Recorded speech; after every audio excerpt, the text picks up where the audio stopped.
Hello guys, नमस्कार। स्वागत है आपका इंग्लिश स्पोकन गुरु यूट्यूब चैनल पर।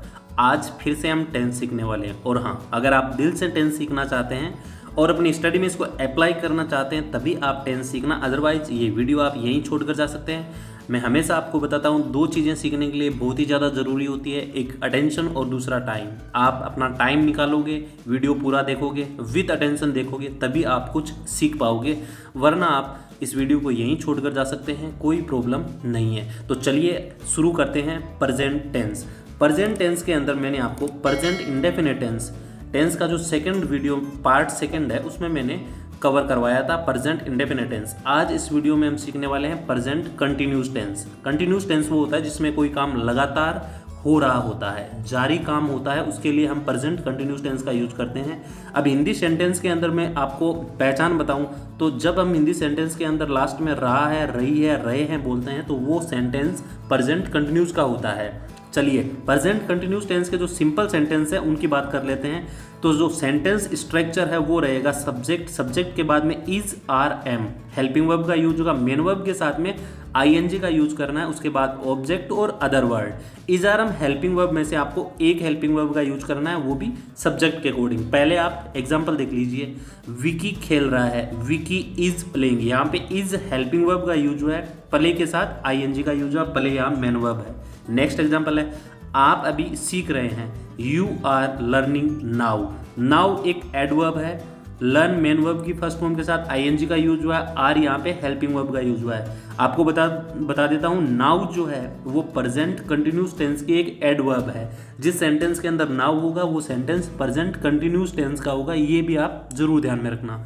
नेक्स्ट एग्जाम्पल है, मैं इस समय काल पढ़ा रहा हूँ, I am teaching you tense this time. Tense को हिंदी में हम काल कहते हैं, ठीक है।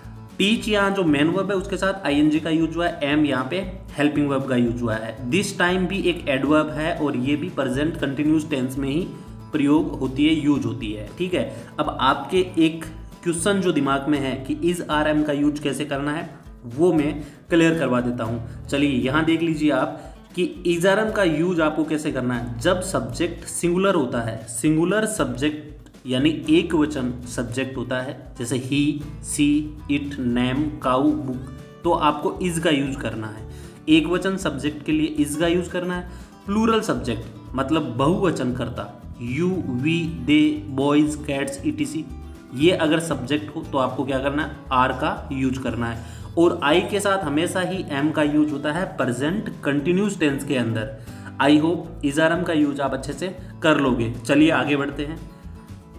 Negative sentence. नेगेटिव सेंटेंस के अंदर क्या होता है कि नोट आता है, और नेगेटिव सेंटेंस वही होते हैं जिनके अंदर नोट आता है, ठीक है। सेंटेंस देख लीजिए, हम समय बर्बाद नहीं कर रहे हैं क्योंकि हम कुछ ना कुछ सीख रहे हैं इस वीडियो में, तो हम समय बर्बाद नहीं कर रहे हैं, इसका इंग्लिश हो जाएगा we are not wasting time. यहाँ पे देखो वी के साथ में आर हेल्पिंग वर्ब का यूज हुआ है क्योंकि वी एक प्लूरल सब्जेक्ट है, और नोट आ गया नेगेटिव सेंटेंस में, वही फर्स्ट फॉर्म के साथ में आईएनजी का यूज हुआ है। नेक्स्ट एग्जाम्पल है, रिंकू गाने नहीं सुन रहा है। रिंकू गाने नहीं सुन रहा, Rinku is not listening songs. Listen के साथ में आईएनजी का यूज किया, नॉट नेगेटिव सेंटेंस है और इज यहाँ पे हेल्पिंग वर्ब है। अब यहाँ देख लीजिए इज क्यों आया, क्योंकि यहाँ पे रिंकू एक सिंगुलर सब्जेक्ट है। क्लियर है। चलिए आगे हम देख लेते हैं negative sentence, interrogative sentence, sorry negative complete हो गया। इंटेरोगेटिव सेंटेंस के अंदर हम बात करें तो इंटेरोगेटिव सेंटेंस में सबसे पहले आपको किसका यूज करना है, हेल्पिंग वर्ब का यूज करना है। इंटेरोगेटिव सेंटेंस में हेल्पिंग वर्ब पहले आ जाएगी, उसके बाद में सब्जेक्ट और मेन वर्ब की फर्स्ट फॉर्म के साथ आईएनजी और ऑब्जेक्ट, और एंड में क्वेश्चन मार्क लगाना कंपलसरी होता है, नहीं तो इंटेरोगेटिव सेंटेंस है वो रॉन्ग हो जाता है। एग्जाम्पल देखिए, क्या आप वीडियो इंजॉय कर रहे हैं, are you enjoying the video. अब यहाँ पे देखिए इंटेरोगेटिव से मिले यानी क्वेश्चन मार्क आया हुआ है, उसके बाद में इंजॉय के साथ में आईएनजी फर्स्ट फॉर्म के साथ आईएनजी का यूज किया, और आर यहाँ पे हेल्पिंग वर्ब।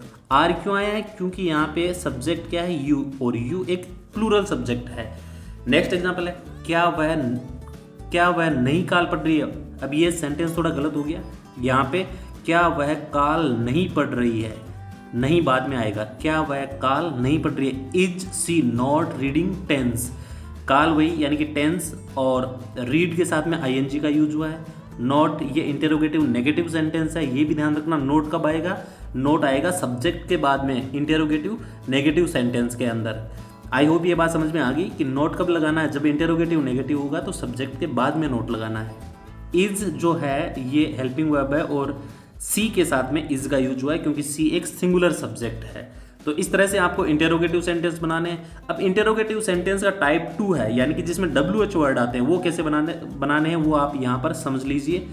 इंटेरोगेटिव सेंटेंस जो क्या है WH वर्ड से स्टार्ट होते हैं। तो सबसे पहले क्या आ जाएगा WH वर्ड, उसके बाद में is are am, as it is, subject first form के साथ ING, ऑब्जेक्ट और क्वेश्चन मार्क। जैसे आप वीडियोज इंजॉय कैसे कर रहे हैं, ठीक है। अब यहाँ पे देखो कैसे आ गया ना, तो ये WH जो वर्ड है उसका ये सेंटेंस है, how are you enjoying the video. अब यहाँ पे देखिए हाउ क्या है, हाउ यहाँ पे WH वर्ड है, फिर आर हेल्पिंग वर्ब का यूज कर लिया हमने यहाँ से, फिर सब्जेक्ट आ गया, इंजॉय मेन वर्ब के साथ में ING का यूज करना है जैसा मैंने आपको बताया, और फिर क्वेश्चन मार्क आया हुआ है। नेक्स्ट है वह कॉल क्यों नहीं पढ़ रही है। यहाँ भी क्यों हमने क्या किया है, क्यों पूछा है, तो why is she not reading tense. Why के बाद में इज हेल्पिंग वर्ब का यूज हो गया क्योंकि सी क्या है, सिंगुलर सब्जेक्ट है। बाकी फर्स्ट फॉर्म के साथ ING का यूज करना है और फिर लास्ट में क्या है, क्वेश्चन मार्क है। इस तरह से प्रेजेंट कंटिन्यूस टेंस में आपको is are am helping verb का यूज करना होता है, मेन वर्ब के साथ में ING का यूज करना होता है, ठीक है। इज आर एम का यूज आपको समझ में आ गया, मेन वर्ब के साथ ING का यूज आपको समझ में आ गया। I hope present continuous tense है वो आपको अब अच्छे से आने लग गया है। समझ में आ गया है वीडियो तो आप लाइक करना, चैनल पर फर्स्ट टाइम विजिट कर रहे हो तो सब्सक्राइब जरूर कर लेना, साथ ही बेल आइकन को प्रेस कर देना ताकि ऐसी ही मज़ेदार वीडियो आपको डेली बेसिस पे मिलती रहे। Thanks for watching my YouTube channel English spoken गुरु। मिलते हैं दोस्तों नेक्स्ट वीडियो में, तब तक के लिए बाय।